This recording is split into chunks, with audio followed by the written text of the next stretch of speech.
Welcome to the LPA Podcast. I'm Mia Pearlman, Vice President of the LPA, and I'm joined here today by three guests who know the Costa del Sol new development market inside and out. From the luxury large-scale off-plan world, we have Marina Nitzak from LM Group, and joining her we have Caroline and Luke Davis from Propana Group, a boutique agency and developer creating stylish design-led projects in the heart of Estepona. So I'll start with you, Marina. Tell us about LM Group, because I know that you're very prolific on the off-plan sales side. Yes, absolutely. Thank you very much for having me on. LM Group Real Estate, we've been around for 12 years. It's a family business, co-founded, co-owned by myself and my husband. We have quite a large international team. We've been growing organically, and I think probably since COVID, as forced probably by the market and by the situation that nobody could get out and actually do showings of resale properties, that's when we really started to specialize on new builds off plan, because during those months everybody was in their own homes, right? So we had somebody based in Sweden.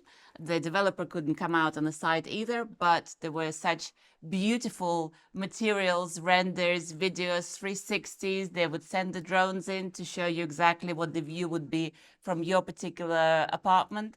And that's really when we started to love and to specialize in new builds. So about 5.5 years ago, we started to become really a leading expert on what is off-plan and new build properties. So what happens, because when the lead comes in or the inquiry comes in, they come in because they have seen a pretty picture online, which has normally got a swimming pool, some blue sky, and a nice white building in the background. Yes.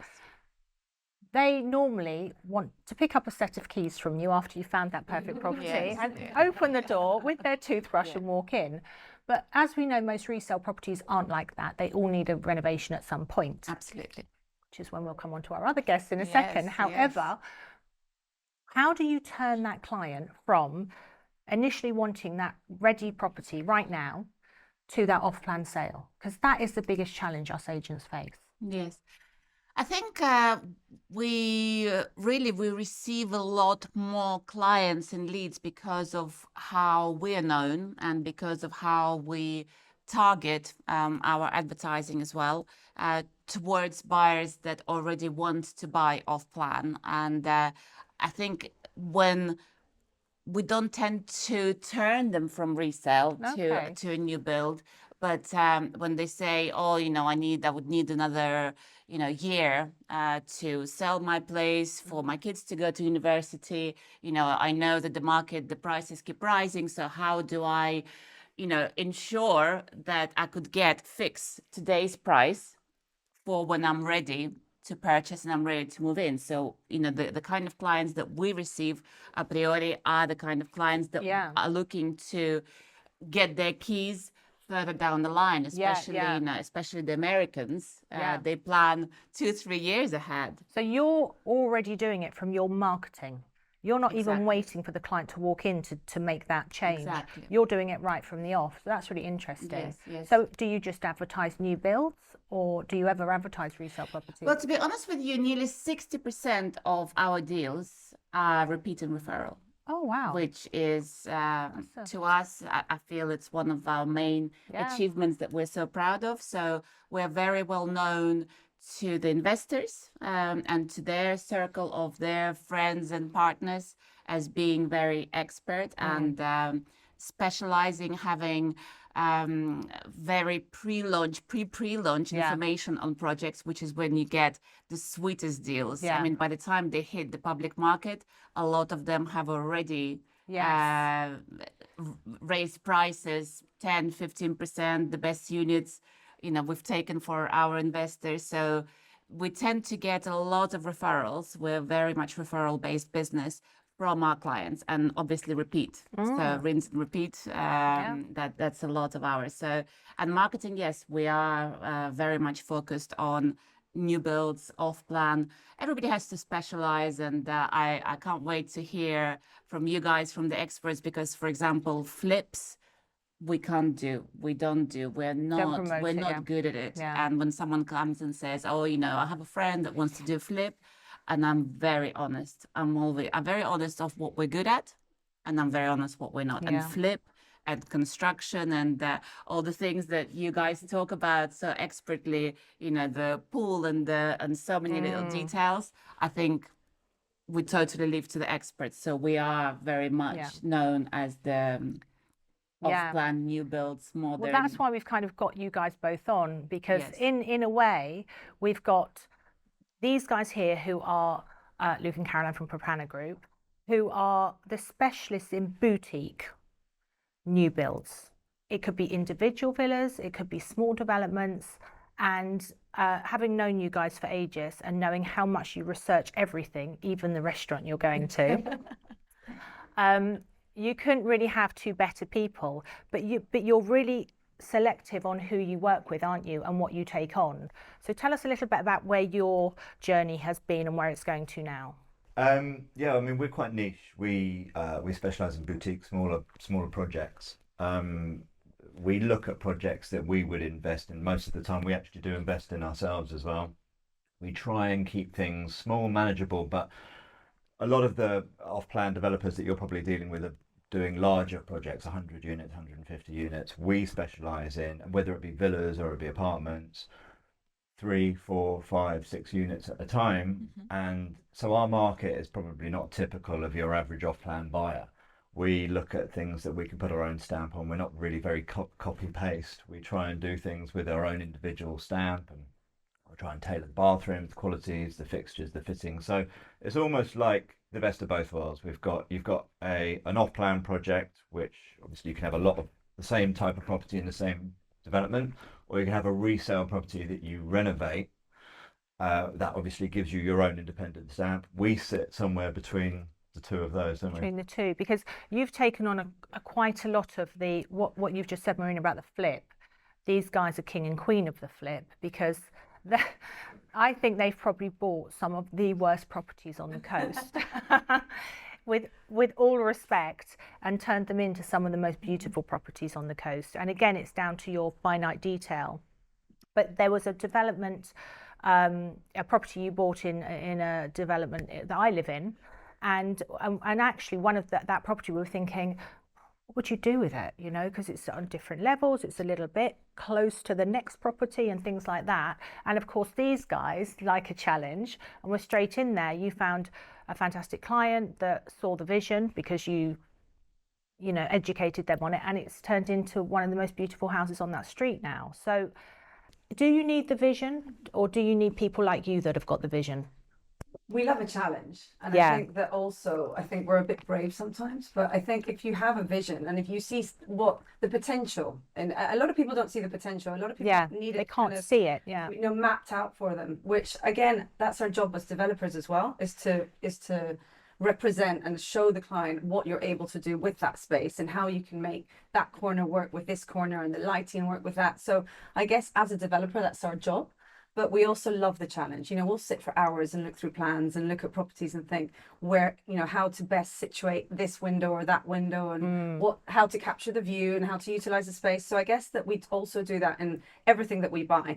There can be properties, like you mentioned, that have been on the market for a long time that we see it as a challenge. But you can see the end result. You've got to think, of course, of the location. It's imperative. Location is very important. The views, how you can utilize that space, and whether it actually works as well. One thing is imagining it, and another thing is actually being able to do it.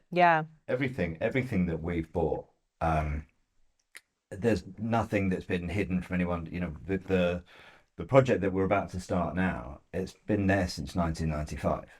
It's been empty since 1995. We're going to turn it into 5 apartments. And the angle that we found was it's got high ceilings. So, we're going to do these loft-style apartments, which are quite unusual for down here. Absolutely. We did the same thing. The previous project, that was a garage. We turned that into 3 loft apartments, 4-meter ceilings with these massive windows.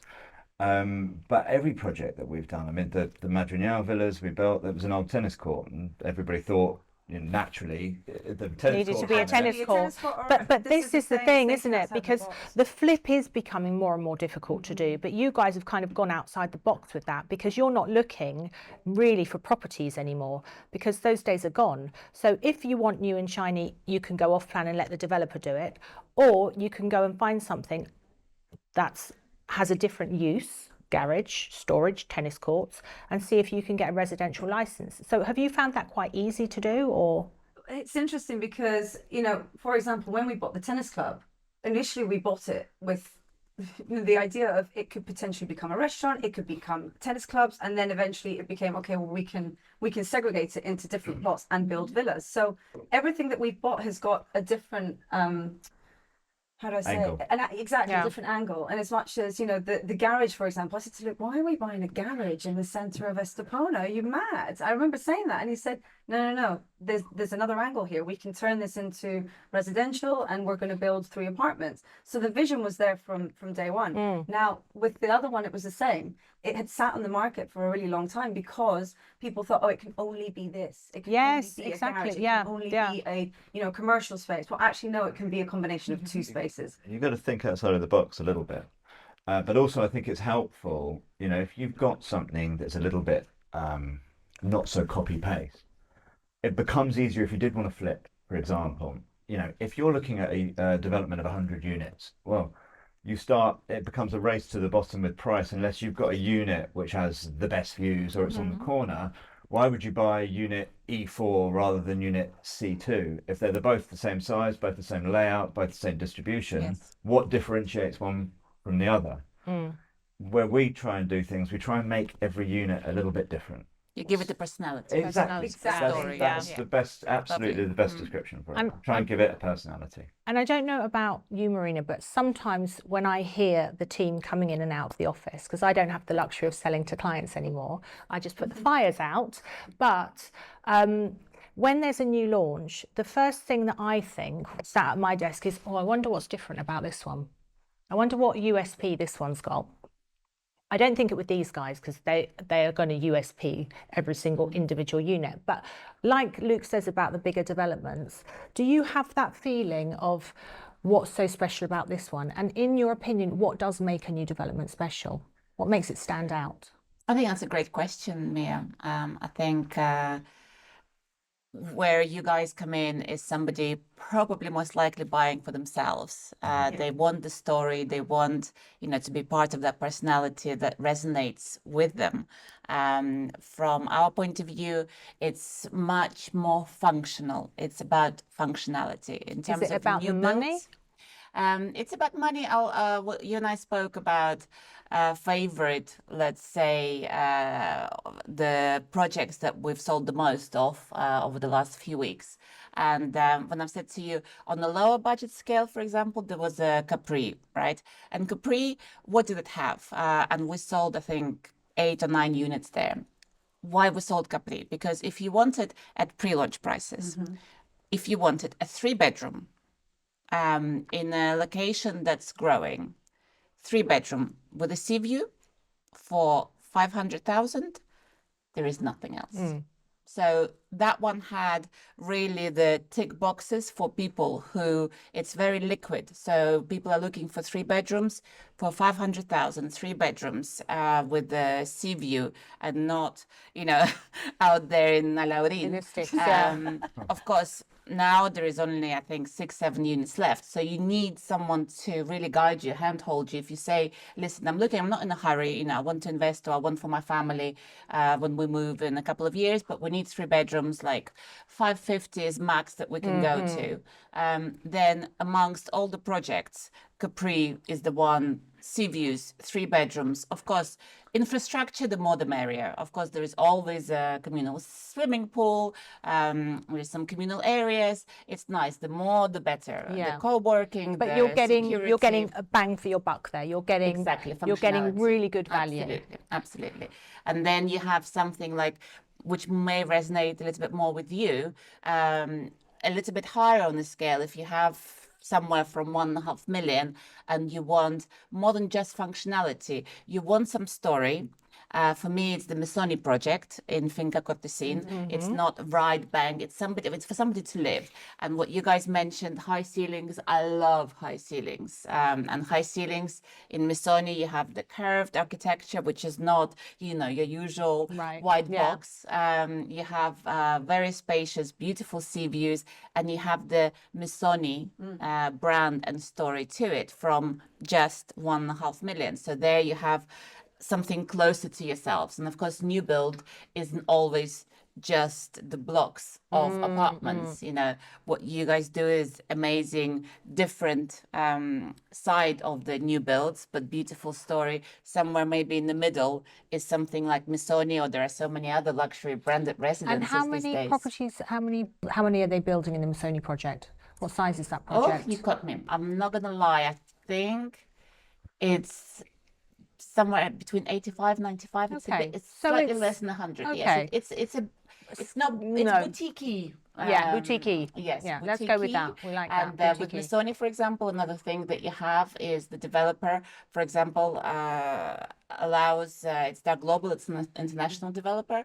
And there, for example, if you're an investor, you have the opportunity to also resell your rights for the purchase, which for a lot of international investors is an interesting option as well. So, when you do come to an expert and you have some particulars, then, we could take them to someone like yourselves. If someone says, I don't want, something standard, I want something special with a story, with a backbone, with a personality, then, we would definitely take them to someone, to a different kind of project.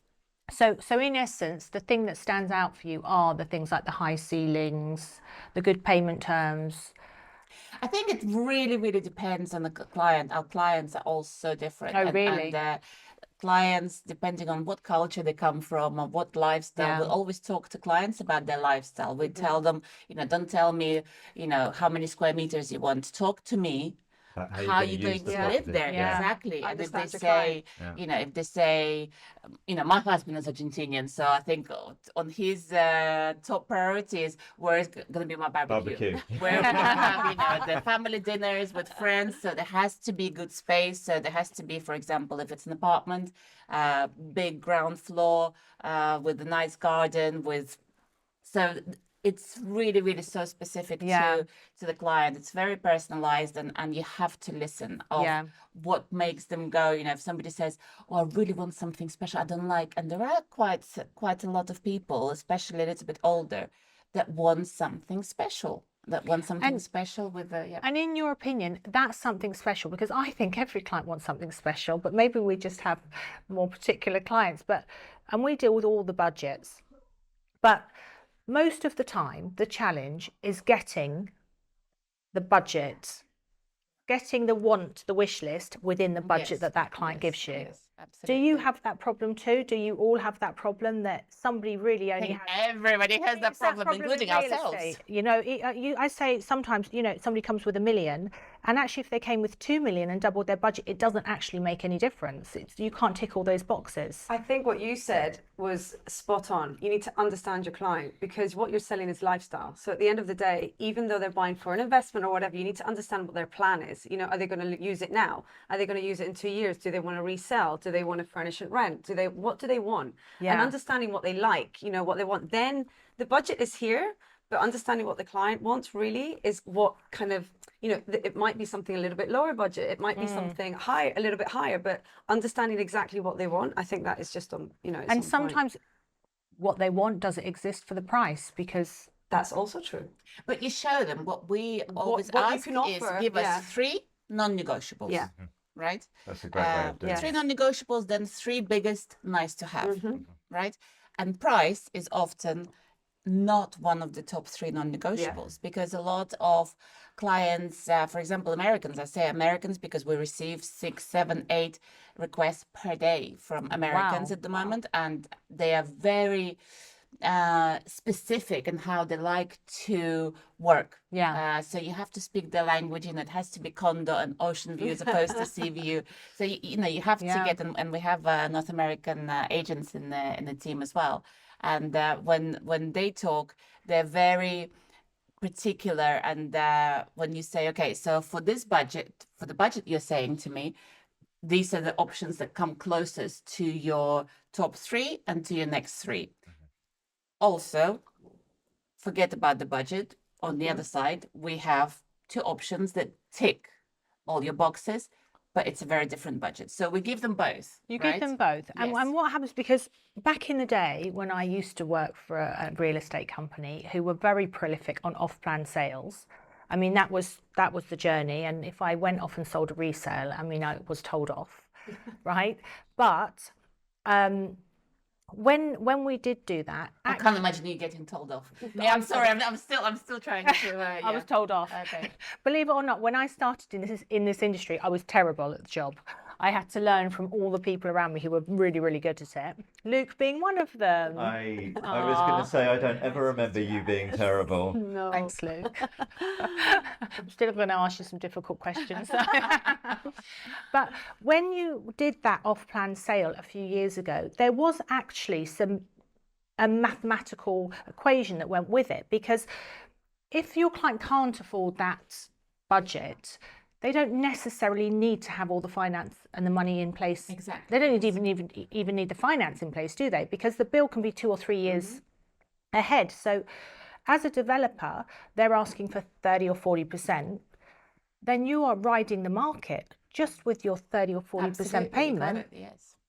3 years down the line, all being well, the market's risen, or even if it hasn't, which is very unusual, and it's stayed static, you still have had 3 years to make the rest of the money up. So do you pitch that to your clients? Of Is course. that do you do that question and say, and how do they feel about that? Are they nervous when you say, look, I know you only have 400,000 now, but let's put that down and buy something for $1 million? Do they go for that? We don't tend to. My husband is FPA advisor, so European Union qualified financial advisor. So he has to be very careful of what he puts his name down to as well. So he's quite cautious. So I'm all about big picture and nice pictures, and he's all about Excel and let's be cautious. And so it's. We don't do put all your money down and you'll find something. We try to find a happy middle where people feel comfortable, where of course we have mortgage broker partners that can be realistic about what they could get, and we try to, because we have that 60% repeat and referral. We know that we're in it long term with this client, and majority of our clients, they don't tend to have the 400,000. They tend to know what they want, what kind of returns they want. They tend to trust. So we're very lucky to have.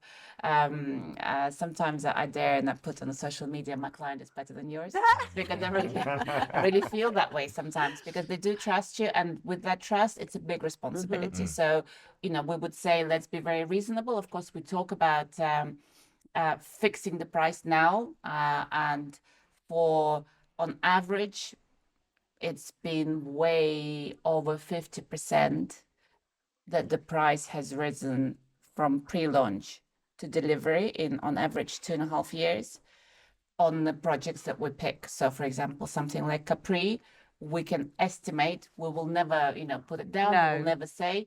But how it's performed over the last 5 or 6 years is you're only putting down, as you rightly say, 30%. But your return on investment is on the full price. Sales price. So if we're saying over 2.5 years, it's appreciated 50%, it's not actually 50%. Because it's 50% of the full price, of which you've only paid down 30. So you can multiply that by 3. I've got a question for you. Yes. I know, sorry, this is your go for it. I love it, please. Well, I think you mentioned before you've got your top 3 requirements. You ask the clients for the top 3 and then the next 3. Yes. Back in the day, when we were out with clients who were selling properties, we used to do something similar. We used to ask, what are your top 3 requirements? And it was always, I want to be walking distance to the beach. I want to be front line with the sea view. And I want to be, I want a detached villa. And 9 times out of 10, you would be out with these people for the whole day, and you would walk into an off-plan up completely on the, different, up in the yeah. hills Always. of And then end Elveria up and El buying Soto, or Yeah, a in three-bed apartment. and then end up buying something that was completely different. My question is, how many, and this is just out of interest really, how many of the top 3 of the requirements that the clients think that they want do they actually end up proceeding to buy? Rarely. Yeah. I think you already knew I think, the answer to that question, but I think you have to get that trust and bond with the client and give them what they think at the time that they want. I think that's. And then there is a great saying. Let's see how you say it in English. Is that you get the appetite. You start getting the appetite more when you start eating. Yeah. Right. So they say this, and they're like, oh, that was beautiful area forum.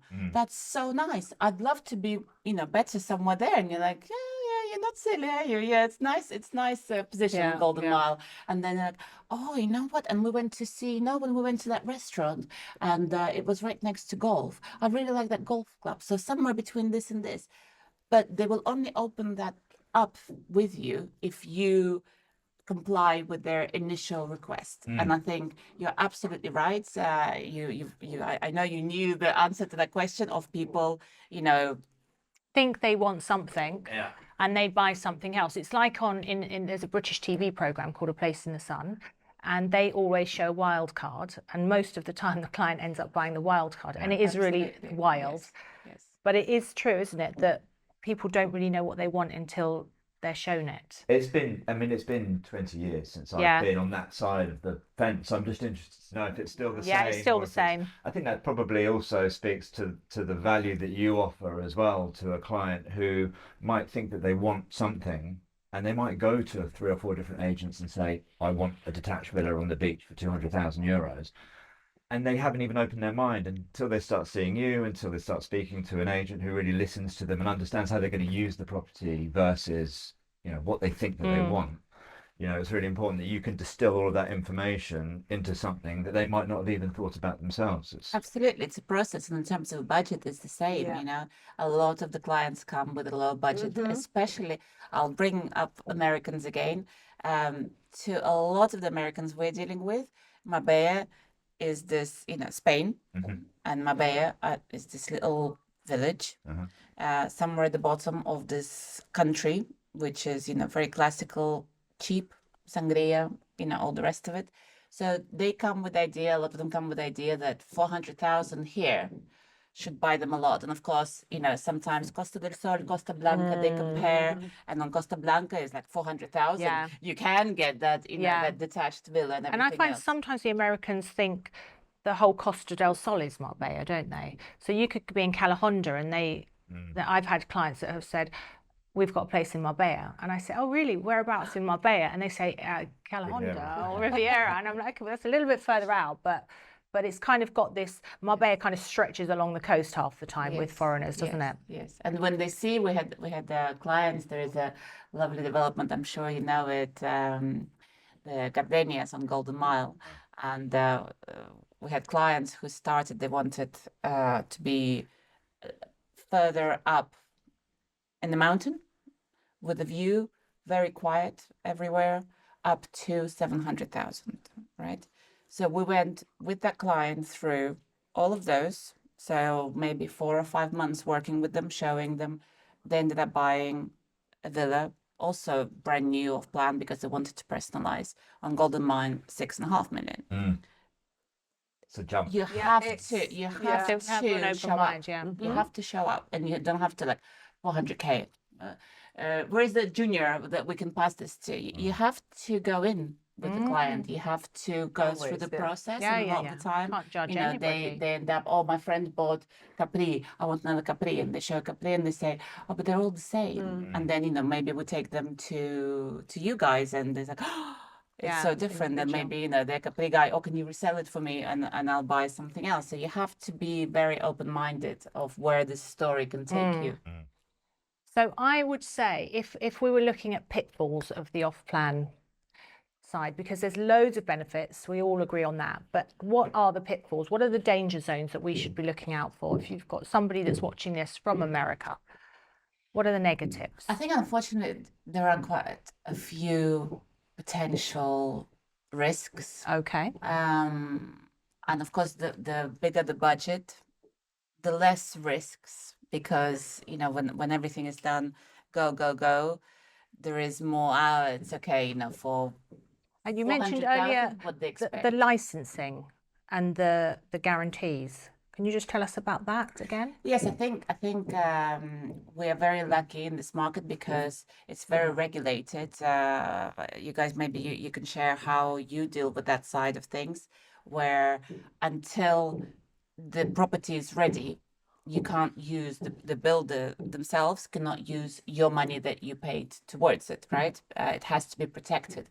In a lot of countries, it's not that way, and we have to educate the client that it's okay, because here you have processes and systems, but there are different systems and tools to achieve that. And there are, the top ranking bank guarantee, and then there is the very lower, where there are some newer developers, or maybe a project that has a lot of risks, or there is like cooperativas these days, or self-build, especially on villas side. There are some projects that the clients, unfortunately, unless they're with an expert, they don't realize what the contract actually says. They don't realize that the risk, for example, on self-build villas somewhere up in the mountains, that they're the ones responsible even for the civil Liability. well-being, Yeah. liability of the workers that are there. Yeah, that's so So there is a big range of how protected you are as a buyer. Yeah. And of course, you see shiny. Yeah. You walk in, you're offered beautiful coffee. You want it with oat milk. It's very nice biscuits, and you think, these guys, they know what they're doing. They show me it's so beautiful. And of course, if the client comes on their own, then it's even more, because they realize I don't have to pay an agent. And are the agents, are the developers, because we have a little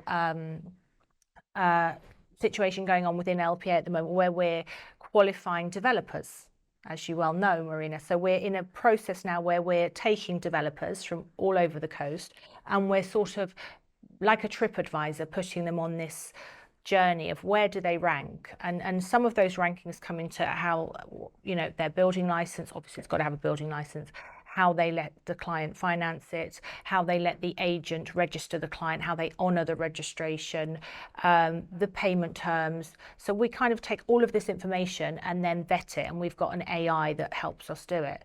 But my question is really, when you have a client that thinks they can get a better deal if they go on their own to these guys or to a bigger development, what would your advice be to that person? What do they gain by going through somebody as opposed to going direct?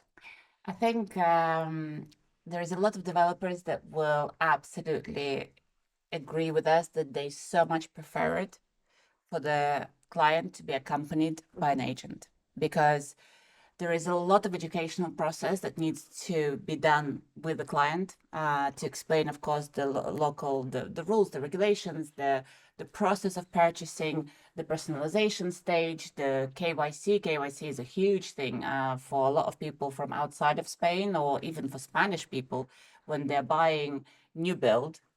KYC, which is Know Your Client, which is the anti-money laundering law, which is very strict in Spain. So you have to explain exactly where your funds are coming from. And for clients that are not, like even the Spanish people that have, bought and sold resales, and all of a sudden they're buying an off-plan, and they're like, whoa, I am 57 years old. I've bought and sold, 11 resale properties. And now you're asking me why I sent this bizum to, to my neighbor for a gift of her daughter's wedding or something like this. Yeah. And you have to handhold and help them and understand. So a lot of the developers are much happier for the client, for the buyer, to be accompanied by an agent, and everybody does their job. Everybody, as I said, we don't do flips. We leave it to the experts that are fantastic and that have the fantasy and the ability to implement it. And so one of the benefits for the client is, of course, the range, because you're up here, you're looking at a 3-bedroom with a little bit of sea view for 720,000. And of course, the developer won't tell you in a month there's going to be another project launched, which is going to have better value, more infrastructure, etc. So of course it is the selection. It's avoiding the risk, because we know the reputation of a lot of the developers, which some of them, for example, do great value for money. But when you're delivered and you have the snag list, you will not find them. And there we say, people who know, if we give them the information, then that's good. We say, listen, this is great location, great price for it. But the things that you will find in the end will most likely be the air conditioning is not working properly. Some of the doors are not closing right. So you have to put in, and we say that to our clients, you have to put away 10,000 euros to fix it yourself, because otherwise your mental health is not worth what you'd be going through trying to get them to fix it for you. So you're saying to the clients that they need to put away their own money to fix it? Yes. Really? Because the value, That's interesting. Because it's the truth. The only thing, the only difference is that we share that truth as opposed to that's hiding. quite shocking to For these us, guys, because when they deliver, it literally comes with the toothbrush. I mean, the quality is so high, and I think that there's a handful of developers that deliver like that on this coastline. We've picked up. I mean, we've got a project management department as well, and I mean we've all heard the horror stories about developers. Anybody can paint a really nice picture on a CGI and say this is what your house is going to look like, but how that house is delivered and how that house looks in 3 years, 4 years, 5 years time, I think is a testament to how well the developer I is mean, building. listen, we're not in any way, by any means, perfect. We've got snagging lists and we do them, but we carry them out. I mean, there's been cases where we've had clients call us a year, 2 years after and say, listen, we've got a little bit of paint coming off here or that. We'll go and do it. Yeah. You know, we don't Your have reputation to. is- But for us, and that's another reason why we like doing bespoke developments, because you can deliver higher quality. You can really focus and concentrate on less units. You can then give that after, you know, I don't know what you'd call it, a post-service, after-sales service as a developer, and make sure that these clients have always got a beautiful house, because at the end of the day, our marketing is our clients. Those people, if they're happy your in next those client. homes, they are selling those homes for us. You know, we don't need to do the marketing. The marketing is And them. you guys are a family business Absolutely, as well, which you have know. the family values, and you know, you're building a legacy. You're building a legacy to be Exactly. proud of, for your kids to be proud of. It's a very different story to somebody needing to comply with their shareholders' expectations. Yeah. It's very different sectors, and of course, if we could put those together, I never amazing.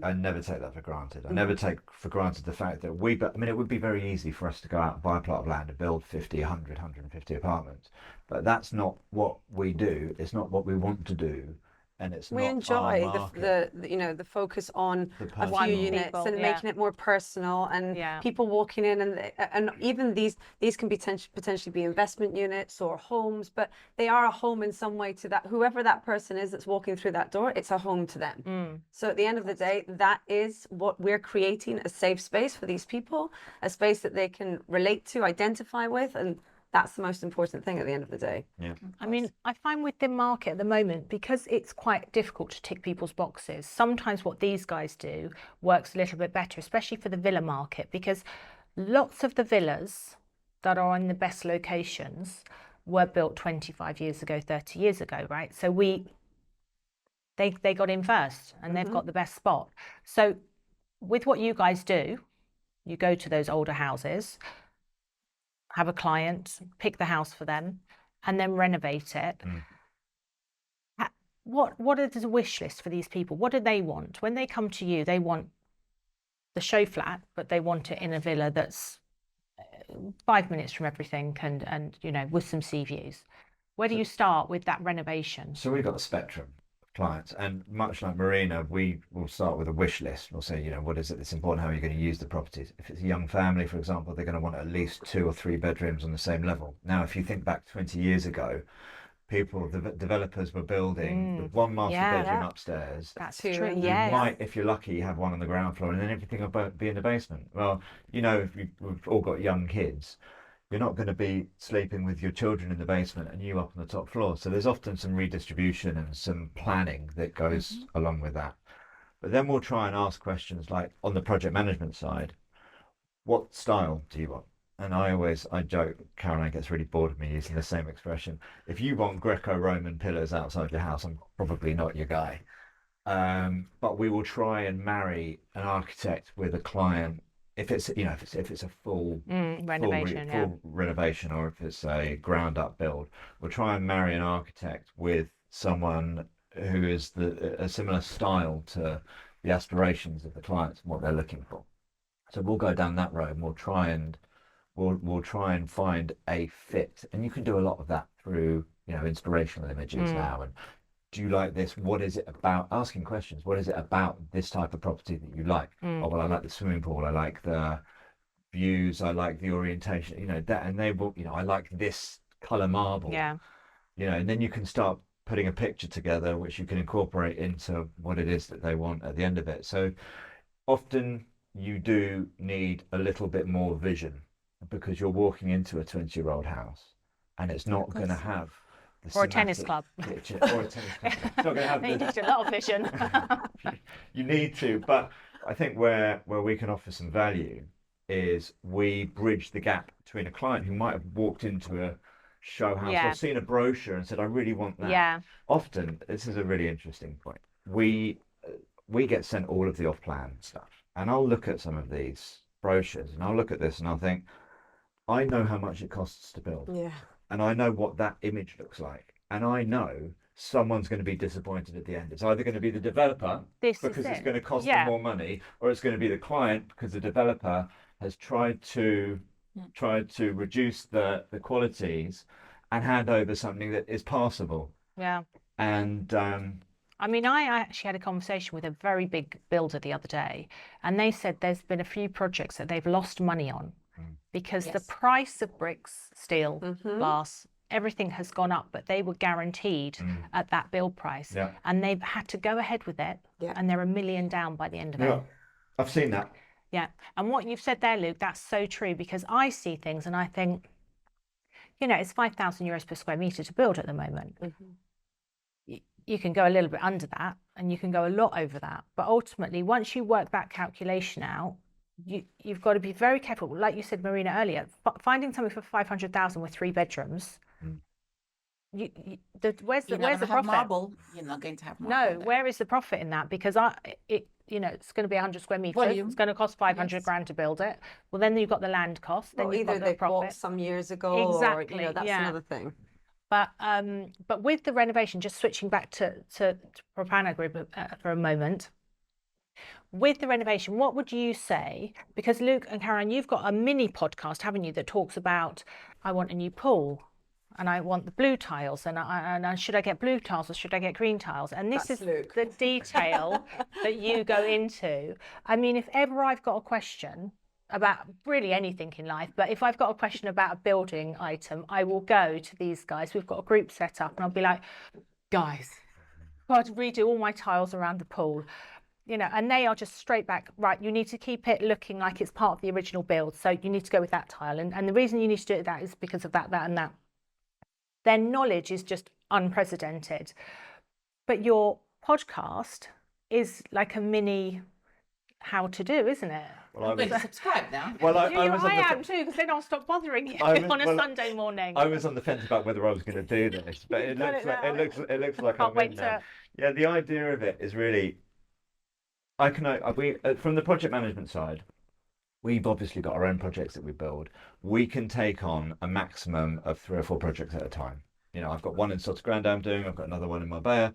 There's only so many hours in a day. So the idea behind this is, if I've got a client, it doesn't even have to be in Spain, it could be in America. Most of the rules to which we conform are universal, whether if you're building in California or you're building here, they're all a similar consideration.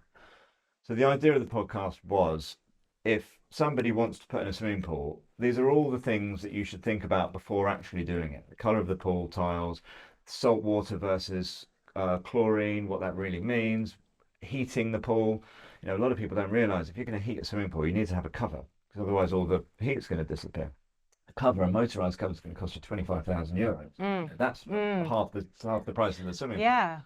So, all of these things to think about. So before you get to me, and whether I don't need to project manage it myself, I could just say, this is what you can, Here's the link. have a You look could at. be a remote project manager, couldn't you? Well, You kind of are for me already, but that's a business in itself, because most of the time, if you're saying, Marina, people need to hold back 10 grand for their snagging anyway, that kind of marries up, because the thing is, it's just never perfect. There's always something that people leave out. There's always, this is going to cost you 1 million to build. Actually, you need to have a 10% deficit over that, don't you? Because it always goes over because of the unexpected things, that when you dig a hole, it's sand underneath or something. We're doing a reform at the moment in Marbella, and it's only when you start stripping back the walls you realise what's been put. I mean, I could show you some photos. There's in a bathroom, we've got tubes that come down, water pipes. They come down, they go to the floor, they go back up again, over the doorway, and back down again. And we're trying to make the doors floor to ceiling. It's like a 4-year-old who's drawn this. This is how we're going to do it. And you never know until you start stripping all this back what you're going to find. So, we like to think that we'll help guide as much as we can, but you never know what you're going to get. So some quick fire questions at the end, because we're coming to a close now. I'm going to go to you guys first, because I know that you've recently sold your house and you're looking for somewhere new to live. Yes. What makes a perfect property? Oof. Good question. So Luke mentioned something earlier about 3 bedrooms on 1 level. Now, this is something that we hadn't thought about years ago, right? But as obviously we've got a family, we've got 2 kids, it's something really important to us. We want to have, our space on the top level, so minimum 3 bedrooms on 1 level. We want to have another space for guests downstairs. Location is absolutely, imperative. Obviously, and where would that be? Well, that depends on the person, I think, a lot. Because but let's talk about you guys. So where would So right now, for example, we're really loving Estepona. Right. And it's a very different approach for us, because we've obviously lived in the mountains, and we're going from the mountains to now talking about potentially living in the old town or the town centre of Estepona. Walking distance to things. Yeah. Because of our kids, they're 9 and 12. So for them to be able to, just go down and get an ice cream or go to the beach or stuff like, or even for us all to go out for dinner. Yeah. And we want them to be safe as well. Yeah. No, safety is massive. There's certain areas which we like, but because of the development, those areas still have the same people that were there years ago, and maybe they're looking new and shiny, but they might not necessarily have the right people, so there are areas. Very snobby. No, I mean, when I say the right people, I mean, in terms of danger or what can happen. I'm talking about Safety is the kids. always Sorry. number one. Not... I was being facetious. So that's important as well. So there's a lot of elements. 3 bedrooms on 1 floor. I agree with that one. Location. Walking distance for you would be the tick box right now. Absolutely. Distribution. So When I say distribution, it's not just some people build houses with a massive living room and a massive, big. Sometimes what we found in our last house, smaller spaces. Yeah, but more of them. So 2 living areas, for example, for us. We need one for the kids, one for us. Good idea. Because the kids drive us mad. Great idea. So, those... And a utility room. Yeah, because absolutely. The ground level. Laundry, just hide it. In the basement. Not in the basement. I mean, I've got my own tick list, and that 3 bedrooms on 1 floor is a non-negotiable for me. But that is the children thing, isn't it? Yeah. You've got to all be on 1 floor. 100%. But so Estepona town centre. At the moment, I mean, and the other thing is we'll end up building it. Yeah. Because, there isn't that property, or it doesn't exist. Parking is obviously a massive thing if you're going to be in Estepona. So then you have to try and find something in the old town with parking, which is a little bit, tricky to find. Who's being snobby now? Put it on the room. Don't edit that out. Keep it in. Got you. Oh, well, that is brilliant. That's fantastic. Thank you so much. Marina, can I ask you the same question before we wrap up? She's going to be sending us properties. You realise? Oh, yeah. Right? She's qualifying us right now. You did the selection yet. Just send it over. Actually, I saw my perfect house. Oh. And it's actually an exclusive buy in Volga. Really? Okay. And I went and I visited, and Tell us I think where is it? it's Elviria. I'm not going to give you the address. I'm not going to list it. So it has, of course, open sea views, has very tall ceilings, and you just walk in. Of course, there has to be security as well. And you walk in from the front door, everything is open space, and you see the living area and the pool and the sea from you walk in, and this is like this. I'm home. This is to me. I'm home. Is it So beachside, mountainside? No, it's on the mountainside. Right. It's So you've Elviria. got It's the where we height. like, where the kids go to school, and to me, the views, the space, the light is very important, and of course, it has great distribution as well. But to me, that you walk in and that feeling, there is my fire space, there is my huge table to have friends over, open plan kitchen. You go into that space, indoor, outdoor. I'm selling it to you. I'm seeing. I'm not telling you which. What's the address again? And that feeling of space, I couldn't live where there is a building in front of me or somebody's right overlooking. Not that we're doing anything, like too naughty in the garden, but I at this stage of my life, I want the space. I want to walk in, and this is like open views. So I think that's And where do you currently live now? Where's home for you on this coast? We live in Rosario on the beach side. Oh, so next door to Elviria. Yes, Yeah. exactly. So that's your next side. door. East Marbella is your side. Yes, absolutely love East Marbella, and there is always Estepona to East Marbella is only like 25 minutes max, but we're all so here on the coast. We're like, oh, is it the west side? Oh, it's the east side. It's true. We do. We divide it up, don't we? I'm discovering Estepona at the moment, so I haven't really moved outside my square mile. Follow the guys. But no, I was like, I said to them the other day, oh my God, I've found this great restaurant. And of course, they're like, know it inside out. They're like, yeah, Mia, all right. And they've got a sister restaurant that's also really good. But yeah, it's like a new little hobby for me working Estepona out at the moment. Nice. Well, thank you so much, all of you. That has been a wealth of knowledge. I mean, we've got to go back and make my notes now. So thank you so much. It's been a pleasure to have you. Thank you so much for having us. Pleasure. Thank you. And thank you, and see you next time.